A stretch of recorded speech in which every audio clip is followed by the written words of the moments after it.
After an exhilarating victory in midweek in the EFL Cup, Chelsea returned to Premier League action using our away strip for the first time in a trip to Molineux to face Wolverhampton Wanderers. But who will play, and how do Chelsea win? Let's get to it. Lads, lasses and the rest of the masses, welcome back to the channel. I'm Mono from Mono CFC and welcome to the lead-in. Like always, I'm going to be predicting the lineups that I feel will play and show how I believe our team could set up tactically. So, without further ado, let's firstly look at our opponents for this match. Wolves are currently sitting in 13th in the Premier League table. 5 wins, 4 draws and 8 losses sees them on 19 points, just 3 behind Chelsea. If we take a look at the head-to-head, we can see that Wolves have been a pretty up and down fixture for the Blues since they returned to the Premier League, with both teams winning 3 times and drawing 4.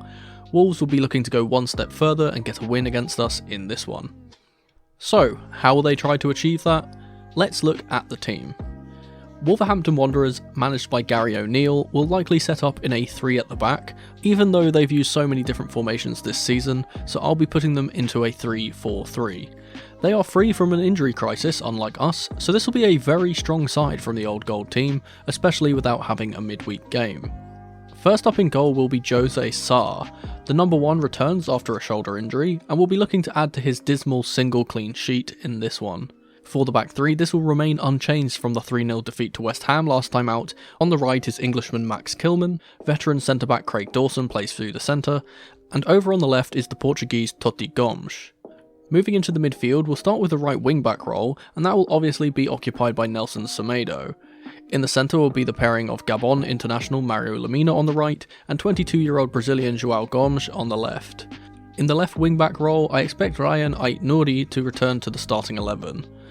The 3 up top will be pretty standard for Wolves. On the right I'll be putting in South Korean international Hwang Hee-chan, on the left will be the ex-PSG man Paulo Sarabia, and down the centre as always is Brazilian Matheus Cunha. The one thing to note is that the league assist leader Pedro Neto has recovered from his injury and was in full team training this week, so he may feature here in some capacity. Now, I'm not going to talk about Wolves' tactics here like usual. Unfortunately, the fixtures are coming thick and fast and I won't have time for a post-match breakdown this match day either, but I will point out 1 or 2 things. Firstly, whilst Wolves' form hasn't been spectacular overall, it is notable that they are on a 6-game unbeaten run at their home patch, which we are set to face them at, along with a 15-game-in-a-row scoring streak too. Chelsea haven't been the best away from home in recent times, so this could give the Wanderers some much-needed confidence going into this match. Wolves have conceded the 6th most amount of goals in the league so far this season, and they aren't a particularly prolific team themselves, with last week's match against West Ham a prime example of this. They were rather wasteful with their chances, and were super susceptible on the transition, from which they conceded all 3 goals. In his post-match interview, Gary O'Neill lambasted his team for their, quote, disastrous decision-making, not being able to score a goal despite having the majority of possession and creating a lot of chances. Sounds familiar, eh Blues? And that's been an issue for Wolves all season long from what I've seen. 11 of those goals they have conceded have come from transitions or penalties as a result of a transition. Even against Ipswich in the Cup they conceded 1 from a transition too. I will also mention that I do feel as if Wolves have been unlucky so far this season. No, they haven't played great in every match, but they haven't been helped by the referees so far, with many dubious decisions going against them. Obviously, Pedro Neto being absent has been a huge loss for them too, as he is their main danger man and a large source of their goals. But, as always, I'd like to focus more on our own team from now on, so speaking of the Blues, let's talk about Chelsea. But real quick, if you're enjoying the content and want to see more, please consider subscribing to the channel. Cheers! Let's start with the formation. I'm not going to be making any bold predictions here this time. I expect Poch to set us up in the 4-2-3-1 from the start. Though I don't think this will particularly play this way in game, and I'll touch on that later, this is likely how the team sheet will be shown. So, first up in goal, I'm going to be putting in penalty shootout hero Georgi Petrovic for his 3rd successive start. Robert Sanchez is still out, and so the Serbian will be looking to continue his good form and cement himself as the number 1. Now the back 4 will be changed. I suggested this last time, but I think this time it's a certainty that Malo Gusto plays at right back. We instantly improved against Newcastle when he came on, and though I love Disasi, he just doesn't suit that right back role. For the centre-back partnership, I'm going to rotate this too. I think Benoit Badiashile had a rather poor game last time out, and we know that Poch picks players on merit, so I'm going to suggest a partnership of the aforementioned Axel Disasi on the right, and Thiago Silva on the left. Now the left back role isn't changing for me, despite his cameo in midweek. It's clear from the press conference that Poch simply doesn't rate Maatsen enough to start, so I'll be putting Colwill in once more despite his half-time substitution for fatigue. Moving into the midfield, this will be a bit different to what we're used to. Enzo Fernandez is still suffering from his hernia issues, so is confirmed out for this one, which makes the midfield trio rather easy to pick, in my mind. Moises Caicedo and Conor Gallagher will start alongside one another in the pivot, as they were excellent together against Newcastle, and Cole Palmer will simply slot into the 10 position like we saw in that tie.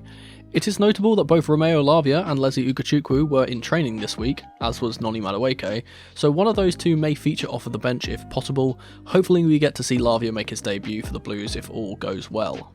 This leaves 3 up top, and once again I think this picks itself. Raheem Sterling was good for the most part last time out, pass to Nkunku aside, so I believe he'll once again play off of the right flank. Mykhailo Mudryk has played his way into left wing after his excellent finish and game-saving goal to take us to penalties. This leaves one player up top, and it's going to Nicholas Jackson again. I still don't think Broja is fully up to speed and is number 2 in the pecking order at the moment.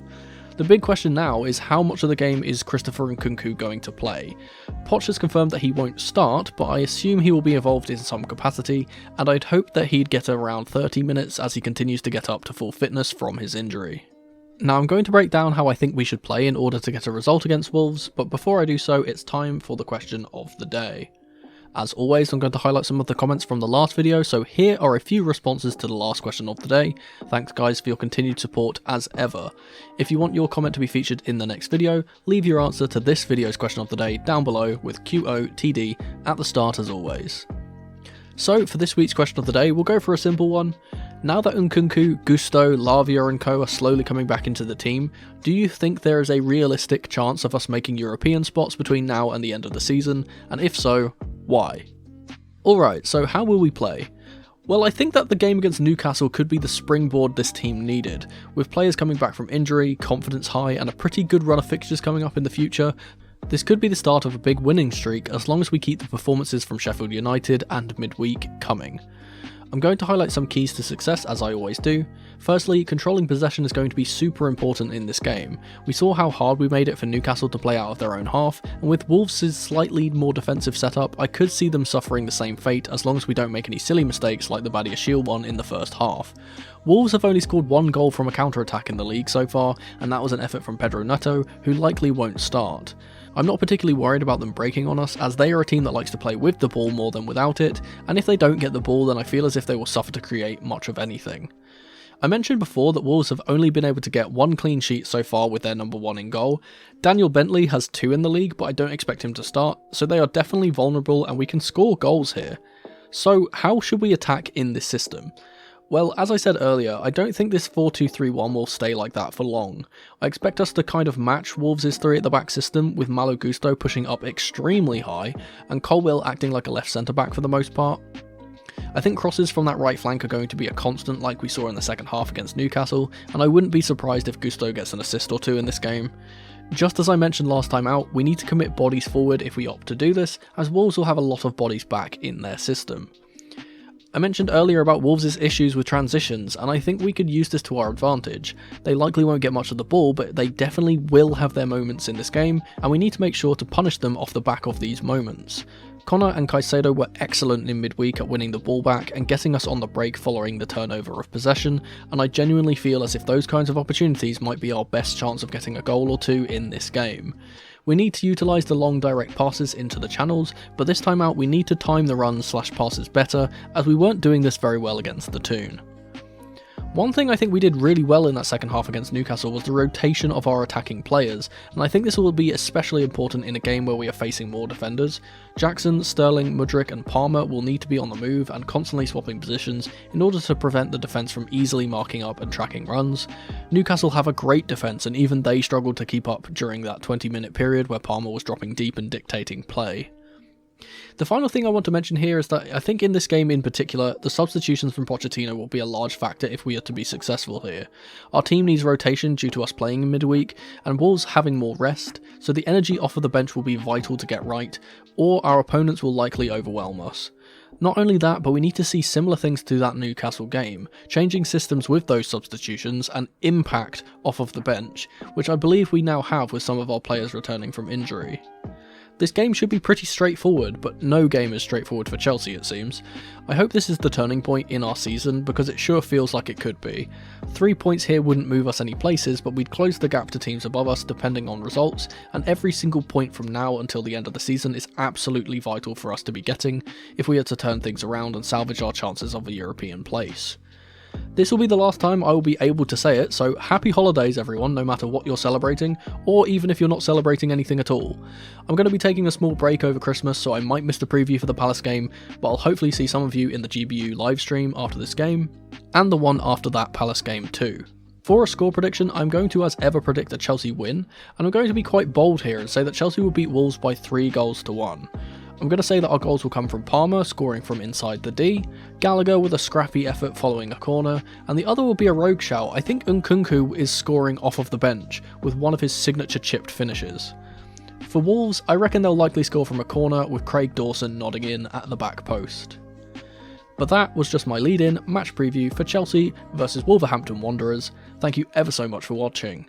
Let me know your thoughts on these possible lineups in the comment section below, and if you'd be so kind, subscribe to the channel and leave the video a like if you enjoyed. Don't forget to tap the notification bell so you never miss a video from me, or check out some of the other videos on the channel on the screen right now. I've been Mono from Mono CFC, and remember, in the rain or in the dry, keep that blue flag flying high. Come on you Blues!